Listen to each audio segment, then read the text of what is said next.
the wreckage analysis report, which basically is just a watcher reporting to the prime designate Odin, saying, "Hello, we've sent another expedition to Avalorn. It's the third one, and they didn't reach there."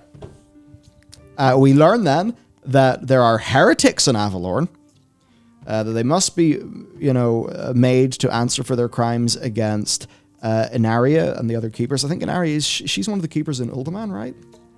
Inaria? No. I don't think she is. I think she's new. Yeah, she's new. Oh. Well, she's not new. She's a level 60 Having Demon Hunter on Black Hand. Yeah. Oh, shit. Yeah. But okay, right. But their defenses are not to be underestimated. So basically, there are some heretics who have said no to the big titans. Now, one way you could read this is... this is obviously not the Dragon Isles, by the way, because the Dragon Isles have Uldurus on them, right? They're not going to need to do an expedition there because that's where the Halls of Infusion are. So this is somewhere else, and this is just teasing. They're somewhere with these rebels. These rebels are actually strong to the point where the Titan-forged armies of Azeroth would have an issue. So, who knows? And then I guess you think about Avalorn. You're like, all right, there's a little bit here. In Spanish, Avalor, which is to value. That was me thinking, hey, is this because it'd be like an old Titan facility they've renamed to value, but no, there's something else maybe. So, yeah, it could be Avalorn. Arthurian Avalon. Yes, this was put to paper in the 1100s, shortly after the final Viking invasions of the thousands.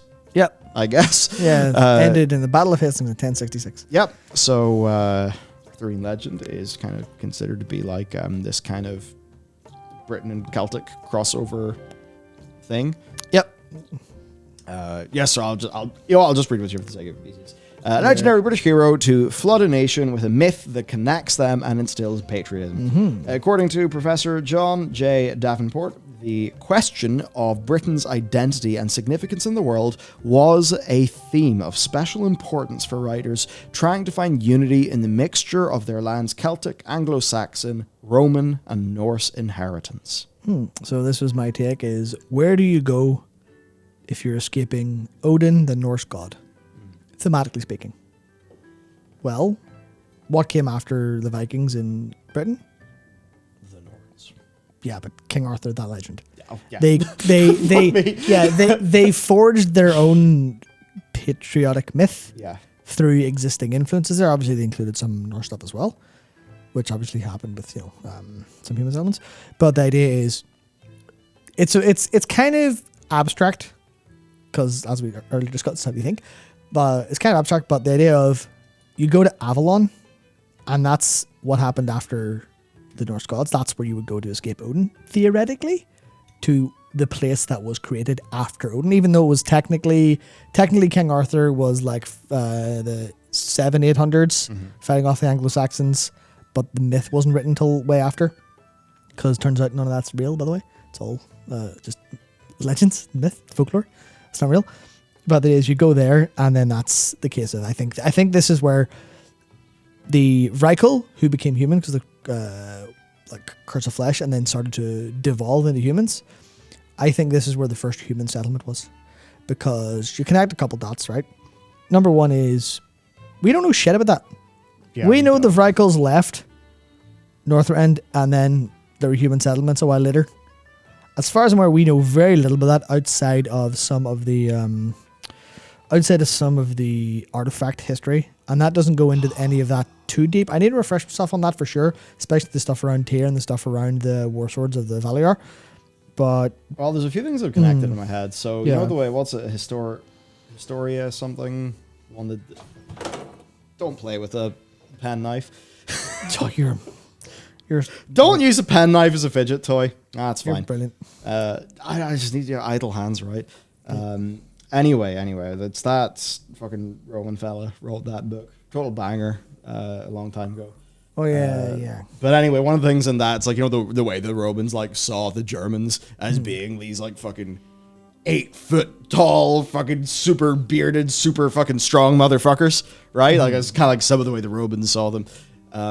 I was kind of like looking at all this and like, well, what if you have something before a human right? Like, what does the halfway point of speciation between Evrykul and the king of Arathor, right? Like that. Was it Thoradane, the fucking big badass dude? Or like, what is the middle point there? And I guess I just sort of started thinking about, well, I mean, how the road. What I actually thought about was the Norns. Hyperborean, yes. The Norns in Guild Wars 2, who are just big Nordic people.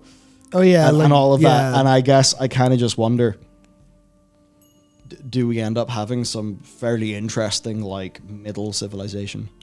That could be sweet. That would be really cool. That would be a way for them to get another chance at the kind of... Oh, yeah, I suppose you could go... What if dwarves... No, I suppose it's dwarves humans.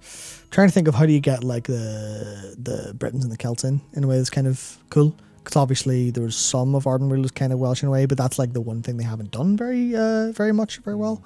So I wonder if there's a little bit more of the realistic version of that they could do. Because obviously the only, like, English are the Gilneans, and they're just English. Because they're not like druidic cult people. What if expansion 11.0 is Urel coming in to stomp on all of our throats with her big hooves? Yes, please. And 12.0 is the other side of Azeroth, because one of the oldest mysteries in this entire game is why you sail east of east or west of west and you don't come back. But yeah, here we have a situation. This is what's happening where they're doing that and it's failing. Odin is just like, bruh, this is the third expedition I've sent to this mystical forgotten land. What's going on? If he can get there. Now. Tier secrets, yeah. Blood. What happens, right, if Loken's betrayal happens after this?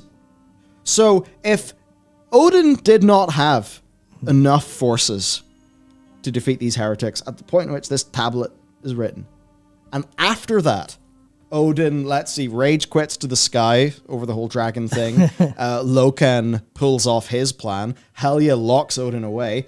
So now Odin can't even do anything about that. Then that actually leaves us with a crazy situation where...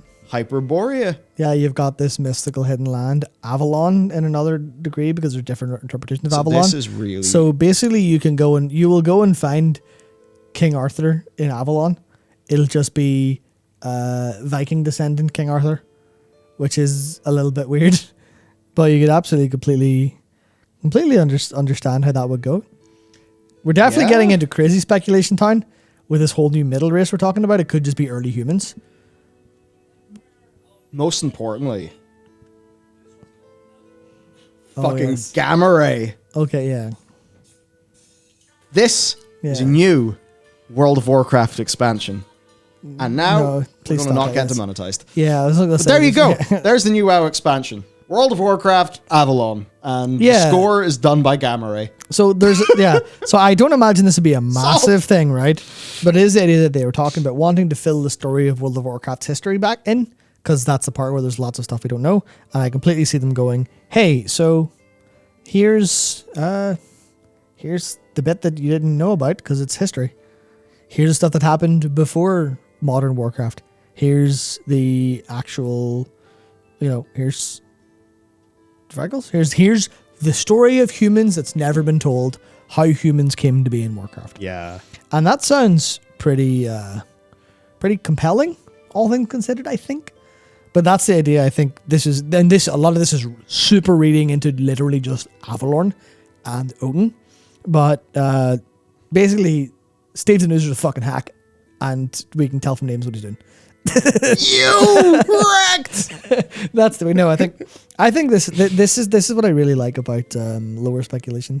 Is you can kind of have all these cool ideas that will never happen. I think it really when they don't. Well, the thing is, you can also tell like. It's conversations like this that's probably what got Steve fired off.